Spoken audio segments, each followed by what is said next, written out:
Hello everyone, and welcome back to my tutorial on how to create a multi-version game launcher. So in this part we're going to be working on the update board, which is pretty simple.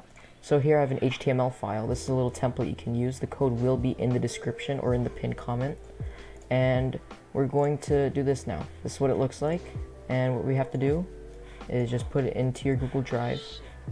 Once it's done uploading, right click it, share, change to anyone with the link, copy the link, and put it into the download link converter. Take that link, and now we're going to go back into our main window class. So what we're going to do is create a new web client. Don't forget to import everything. Okay, now what we're going to do is create function for the event.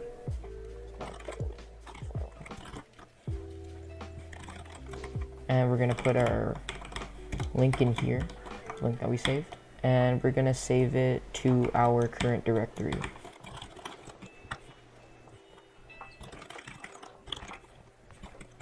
Now when this function is called, we're just going to set the source of the update board to the HTML file that we have downloaded in our current directory. It's pretty simple. All I have to do is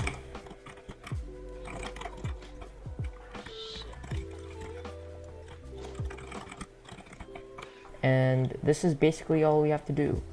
So now if we save all and run it, oh wait, don't forget to make it just one bracket at the end. Okay, now if we run it, boom, there you go. We have our HTML file, and we can update it easily, and I'll show you how to do that.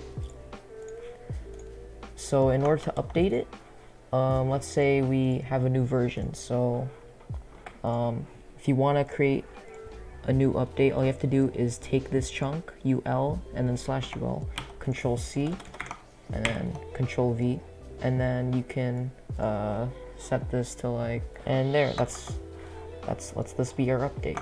So now to update it, we go back into our Google Drive, right click our HTML file in the drive, and we're going to look for manage versions.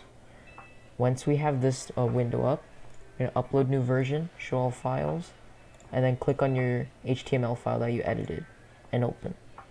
It doesn't change the share link, so it works every time. Now that we have it updated, we can close this, and let's run our launcher again. And boom, there, bug fixes. And that's the end of this tutorial.